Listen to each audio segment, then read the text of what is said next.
people of all ages can identify with struggle, and everybody wants to see triumph. Everybody wants to see hope. So when we can all sit in awe of young people being courageous, specifically about our film, it unifies us as a collective.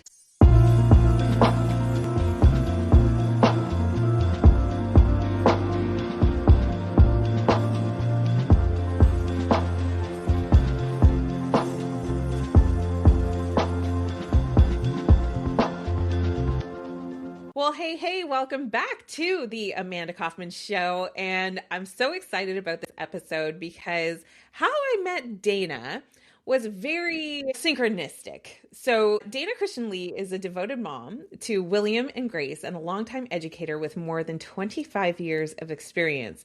She's originally from Michigan, and she and her family moved to Northern California at 19, where Petaluma instantly felt like home.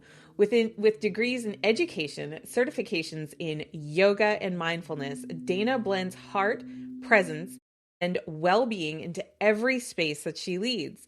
Her passion is creating community through connection, conversation, and accessible mental and physical wellness. And in 2023, she joined Tell My Story, which is a nonprofit empowering parents to prioritize their children's mental health through film, music, and open dialogue. Dana, welcome to the show. Hello, Amanda. I love that the universe brought us together. 1,000,000%. So, dear listener, Dana and I met because I was flying to the movie premiere for Moms Rising, which is a movie project that I've been involved in for the past few years. And would you notice, I was walking through one of the biggest airports in the nation, I bump into someone I know, and that someone I know knew Dana. And so when I told this person about what I was about to do with the premiere of the movie, she says, "You have to meet Dana." And so we did. Like, how synchronistic is that? Like, I didn't look her up. She didn't look me up. We weren't in each other's marketing circles. It was just literally a friend of a friend saw an opportunity for cool connection. So Dana, and it was meant to be. It was meant to be. Absolutely. So Dana, catch us up a little bit on what are you focused on right now as you're heading into the new year? Like, what's 2026 going to be focused on for you, and maybe tell my story? Wow, that's a big one. 2025 was such a big year that I'm wrapping it up right now and also launching into this new year with a big creative heart. And right now we're getting distribution of Tell My Story's latest film called Shift, Do What Moves You. And my personal goal is to have that film screened 1,000 times in 2026 all across the globe. So distribution of our new film is a really big thing. Countless conversations with young people, specifically to hear about how this film lands, do a lot of presencing with them to see what they need, and then to move into this next, wave of what Tell My Story is about. So we're making another film on AI as we speak. So that's in the works. And also I have a couple other creative projects as a producer in my mind and on the way. So stay tuned for those. That's so exciting. And, one of the things that really sparked with us when we were speaking, getting to know each other off the air, was around this idea of using different mediums, like non-traditional mediums, to share really important messaging. I work with a lot of coaches, a lot of entrepreneurs. There's a lot of people. I read a stat the other day that 83% of people want to write and publish a book. And I thought, in the United States, which I thought that was so interesting. But what brought us together was message through film. So I'm so curious if you don't mind just sharing a little bit about what was it about the medium of film to share an important story? Like, why pursue that versus the other maybe more traditional ways of working with people with mental health and speaking and like all that kind of thing? Why film? Film is a great connector of mind, of heart, and of people through something outside of yourself. So you don't have to insert yourself right away in a conversation.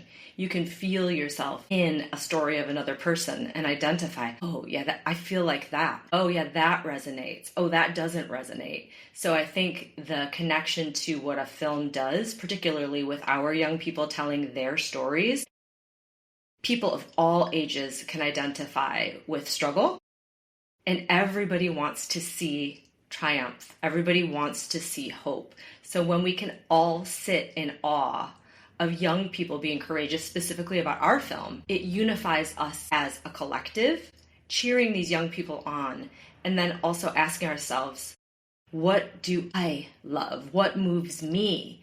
And then when the film ends, we're back in a space where we all feel connected without having to say a word. Mm. It's so beautiful. What came through for me as you spoke about that is there's so much good information out there, but because it's not paired with inspiration, it's not paired with like that shared emotional reason to talk about the good information that's out there.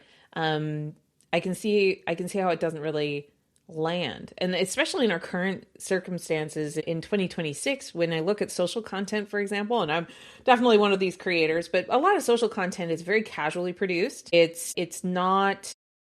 Maybe you could just take us through like what is the process as a producer when you're bringing a film forward. There's a lot more to it than, for example, sitting down and doing a podcast, not to diminish what we're doing. I'm just saying, like, for a podcast to have even close to that amount of impact, would require an immense amount of preparation and planning and all of that.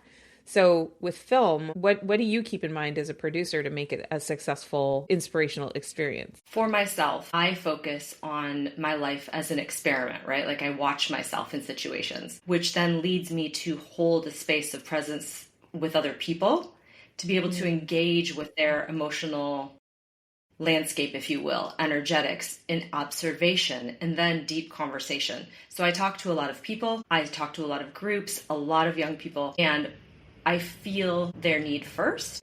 And I use my intuition to say, where am I being guided? What story needs to be told? So it's less, because we live in such a top-down culture, Amanda, it's like the mind can get tricky. It doesn't always speak truth to us.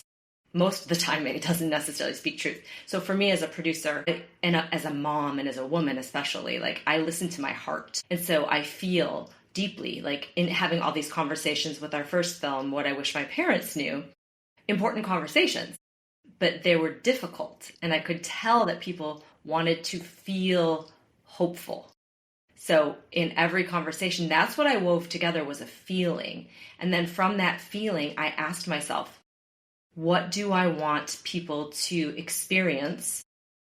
And then what's going to land? And the name Shift was super powerful for me when it came through, because everybody I speak with, young, old, doesn't matter. They all want something to shift in their lives for the better. People want to be happier. They want to be healthier. They want to be more connected. So telling story with heart is what comes through first for me. And then having that word that's going to land, and that invitation that asks people to dig deeper inside their hearts and then begin to take small or larger actions in their life. Do what moves you. Because as a society, we all know we have a mental health crisis, and we're shifting that paradigm from problem to possibility. So that is the inspiration. That was the flow. And this was my first go round as being a producer. So it was a lot of learning, a lot of lying on the ground, like with creative crisis, that kind of thing. Logistics, kids getting sick for filming, you name it, it happens. Yeah. But I would say that creating and producing this film came specifically from direct experience with young people, with parents, with a lot of listening with heart, feeling culture, and then asking, what do I could feel the direction I wanted this to go. And then I was able to move it. I can hear from just even how you're describing this, intentionality and the allowance for that inspirational space to be able to do it. Because I love what you said about things being so top down. I did some research the other day actually around relative market sizes. I was just super curious, what was the market for mental health versus what was the market for coaching? And coaching is like this teeny tiny little market as compared to the market for mental health. Like it's a massive growing demand for mental health. And I thought that that was like a really interesting finding. It didn't surprise me, to be very honest, but it really does point to how important it is to have content and conversations resulting from the content that are steering us in that direction of growth. Because one of the big things that I see as a difference between coaching and pure mental health support is that coaching is very forward focused. It's about the attainment of goal. It's about overcoming challenge. It's about very forward focused. And I think like being able to activate and bring those two things together, you're always going to have the mental health needs, of course, but as a society, if we could also start to shift, like you said, just start to shift and like choose to pursue goals, choose to pursue a better version, and to support each other more openly, that seems like a worthy goal. Yeah. Yeah, in a world that's so outwardly focused on what other people think, how you present yourself, what your social media presence is like people disconnect from essentially who they are. Mm. Listening to their own heart, listening to their own needs, being curious instead of, what's happening, which is running around trying to please people to get more likes, more followers, achieve. And external goals aren't bad, like wanting to have a career or don't get me wrong. But when we do that from a place that's ungrounded and not Totally. plugged into Hollow. one's truth. Yep. And so one of the interesting things this film reveals too is the challenging question of what moves you, but also when parents see the film, there's a resonance that asks them to reflect on their own children, right? And what they're pursuing and how they're holding space for their kids. And are what their kids doing actually what they want to do as opposed to what the parents want them to do? So like when my daughter was young, the first thing I did was put her in ballet. I liked ballet. I thought she might like ballet too, right? I get after a while. And so I was like, okay, fine. But I didn't push her in that direction. Not that I'm like a stellar parent, but I try to tune into my kids, to listen and to hold space for that. And so asking ourselves as adults, right? Like, what are my dreams? What were my unfulfilled dreams? Am I projecting my needs onto my own children? So there's a lot of things, to hold. And it's not with judgment, it's just with spaciousness and openness and curiosity and presence. Because when we can let our guard down and just begin to feel into this, so much opens up. And that's where the enthusiasm, that's where the excitement comes in to say, oh, I feel something rising. Like that's inspiration. It's spirit rising within to say, oh, Mm-hmm. maybe like if you're really having a hard time as a kid and doing the new thing called bed rotting or just, rotting in your day, like maybe just get in the shower. Shift how you feel physically by feeling warm water and then getting to school on time. Those can be some things that can move your life in a positive direction, right? Because everybody wants a life that has happiness, that has no pain. And our coping mechanisms we use can sometimes thwart that, right? Like we can binge whatever, right? Like instead of getting quiet or even just going outside, taking a walk. And so this film invites all of us to be reflective. And sometimes seeing who we are right now is challenging, but it's also inspiring to say, if I'm not really liking where I am or what I see, this is an opportunity. This is not life against me. This is life for me because it wants to come through me. I'm so curious, like in the conversations that you've had so far with parents, I imagine they do see like potentially that projection or that desire that they once had. Are you also seeing them discover that there's a permission that the parent themselves also has to shift, like to realize like you can still activate the goal? There's plenty of time. Like so much of my coaching is really rooted in that, but I'm curious if that's coming up from the movie. Yeah, absolutely. So I've had a lot of parent groups, and the first thing that I sense happens and people communicate is they see themselves as their young self first.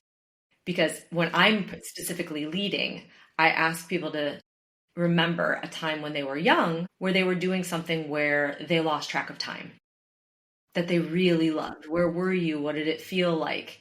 So, Amanda, for you, what do you remember about being young and like just living life fully with confidence and no like filter? I was always building stuff. Like I was always design it, and funnily enough, I was always designing like communities and clubs. And I still remember my very, very first club was with one other girl. And it was the Yes. Kit Kat club. But I It was would what get day busy. club? You know, we had business cards, we had an agenda, we had like all the things. And it's so funny because like even to this day, anytime I have an opportunity to volunteer or to help with something or to like play a role, it's a version of that. It's just this version of like the little logistics and coordination of helping everybody do a thing together. But yeah, like that's what I thought of as soon as you said it. Yeah, and it's fun because some people get joy like you do, for sure. Like, oh, I remember being that, and then I get built on that. It became the foundation of who they were. But there are some that chose a path maybe that hasn't brought them joy like that. And then, Yeah. Well, I totally stepped away from that path, by the way, for the record. Like sure, because I wanted to earn the money and I wanted to have the prestige. So I chose a path that I thought would give me more of that. And what's really funny is like I got a whole degree in chemical engineering and I'm applying to all these jobs afterwards and I didn't get an engineering job at all. I ended up kind of reverting back. And it's so funny because I've had three to four major career shifts over my life. And you're really raising this up like right now. I'm like, oh my God, I'm going back to that little girl. The hmm more every time I do it, it's because I'm getting more freedom, but that expression of the freedom for me is more of that little girl. That's fascinating. well, and so that's what's unwinding for people. They're Mm, kind of going back and having this sense of who they were, what it felt like if they were in nature, fishing, climbing trees, whatever. And then, particularly, I've seen some men like express that they got stuck in a corporate box or they put themselves there and like they didn't get outside as much. So it was liberating for them. And when I have conversations with groups of people, I can see tears in their eyes. I can see a sense of sadness. But then once the conversation keeps going and talking about the inspiration of, like you said, it is never too late to choose yourself and to do something that moves you, and taking a moment, if it's been a very long time, to ask yourself, who am I right now? And what do I love? And even if I don't love it, what do I like? And then people start to unpack that. And then they get more curious then about their children. So then we get into the conversation about young people and how when energy moves, it doesn't get stuck. They're more awake, they're more aware, their brains are on, their hearts yeah. are open. And school or family time or whatever responsibility they have becomes more joyful because they know they have a foundation within themselves of choice. These kids really want choice in their lives. And that's been reflected to me again and again by high school students that I speak with. And they identify with the kids who choose resilience in the film. So it's very fascinating to see, this is just beginning. So having conversation like this with you is very exciting because I want it to be a universal fit. You don't have to have children. You don't have to be a parent. This is a human conversation, and storytelling is an ancient practice, connecting, teaching, of being part of something larger in such a beautiful way. And I'm so humbled to be able to get people, like you said, 84% of people want to write a book? Yeah, What I 83, I asked think myself, 84. what that just means people want to share. They want to tell their own story. Hence, They we do. have Tell My Story, and that's what I want people to be able to do with their lives. Become the hero of your own life. Shine your light. The world needs people in their truth. The world needs people in their passions. And then the world needs people to be present to help others see that they have that inside themselves too. And that's what this film does. It's like a lighthouse. I love it. Well, Dana, what is the best way for people to follow you and find out more about what you do? Well, my personal Instagram is just at Dana Christian Lee. Through Tell My Story, everything is tellmystory.org, Facebook, same, Instagram at Tell My Story Community, and you can reach me at dana.com DANA at tellmystory.org. And anyone that's inspired by this message, send me an email, send me a DM. Let's talk. And if you want to have our film, we can work together to create an event where you screen the film and there's no charge to you. That's the beauty of this.